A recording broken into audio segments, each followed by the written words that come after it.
Today is the feast of Saints Anne and Joachim. Those are the parents of the Blessed Virgin Mary, and therefore the grandparents of our Lord Jesus. So you could say today is a bit of a grandparents' day. Now, I heard about a monk who is also a well-known spiritual writer who suggested that in some ways grandparents reflect the love of God better than parents. Now, I'm not saying I completely agree with that, but it's something to be pondered. So check this out. Grandparents. The love of grandparents. First of all, grandparents, and I'm making generalizations. So this is what's typical, okay? Grandparents, they delight in their grandchildren.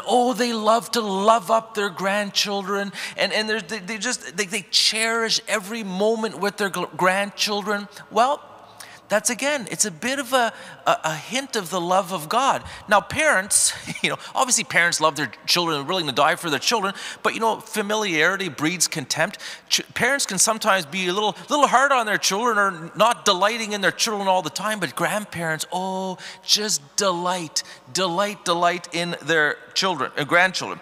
Secondly, grandparents, they more easily overlook the imperfections of their grandchildren. Oftentimes parents, they're a little anxious about, my child has to do well in math, and they have to do well in soccer, and they have to, do their chores and learn to play the piano or whatever else. Whereas grandparents, they tend to be able to just overlook all those things and just appreciate the child for who he or she is.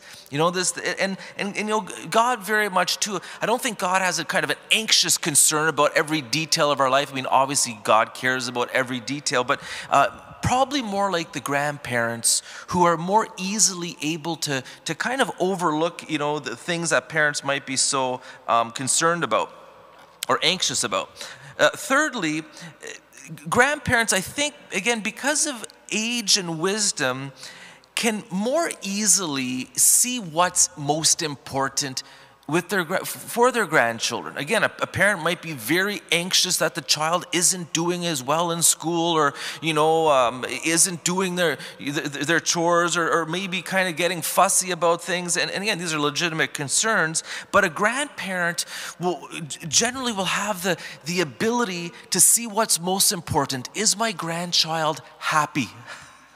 Does my grandchild know that she's loved?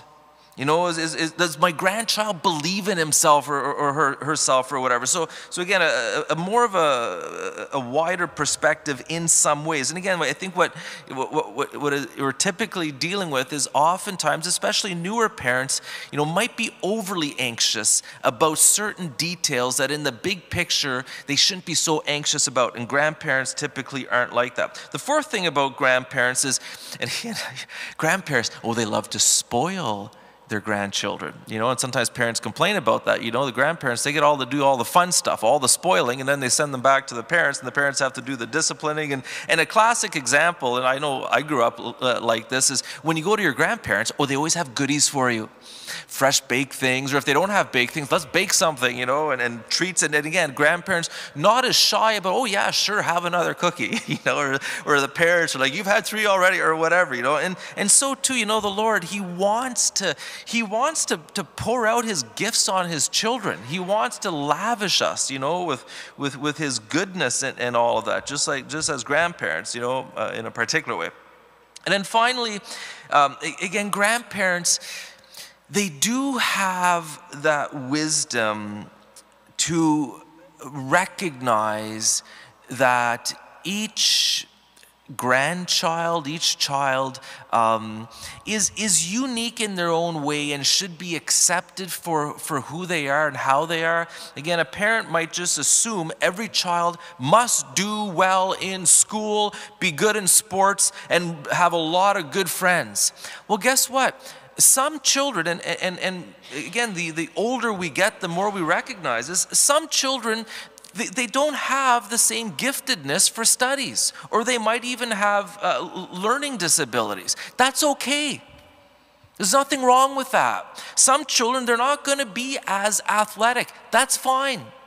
You know, they'll be better at other things. You know, some children, again, they might be particularly shy. Or even, again, they might have, you know, later in life, sometimes you discover, oh, they have a bit of this condition or a bit of this, you know, whatever. And again, I think grandparents, they get that. They understand in some ways better than parents, again, because of just wisdom, that, you know, every child is different and unique and has their strengths and weaknesses, and that's okay. And so it's kind of that unconditional love we always talk about. We say, you know, God has an unconditional love for us. He loves us just as we are, and obviously He's always, you know, wanting us to you know, be the best version of ourselves, to improve. But again, that basic acceptance that all of us need to learn in our own lives as well. And you know, with this too, again, grandparents, they typically see what's most important, and that's why so often grandparents, they're concerned. They want to see their children in the faith, baptized, going to church, learning the faith, saying their prayers, so that they get to heaven. You know, grandparents are a little closer to the next life. You know, they understand that reality a little better, and they see their grandchildren, and they say, okay, well, what does it profit a man or a child to gain the whole world, to do awesome in studies and get rich and, you know, do all the, maybe famous and prosperous or whatever, but not get to heaven? And again, grandparents typically have a better perspective of that. So again, I'm making generalizations, but today I think it's good for us to appreciate, you know, the gift of grandparents, and also just how, you know, the facets of God's love and how He reveals His love to us. And God does reveal His love to us in a special way through grandparents. And it's a beautiful thing. So today, let God spoil you like a good grandparent would.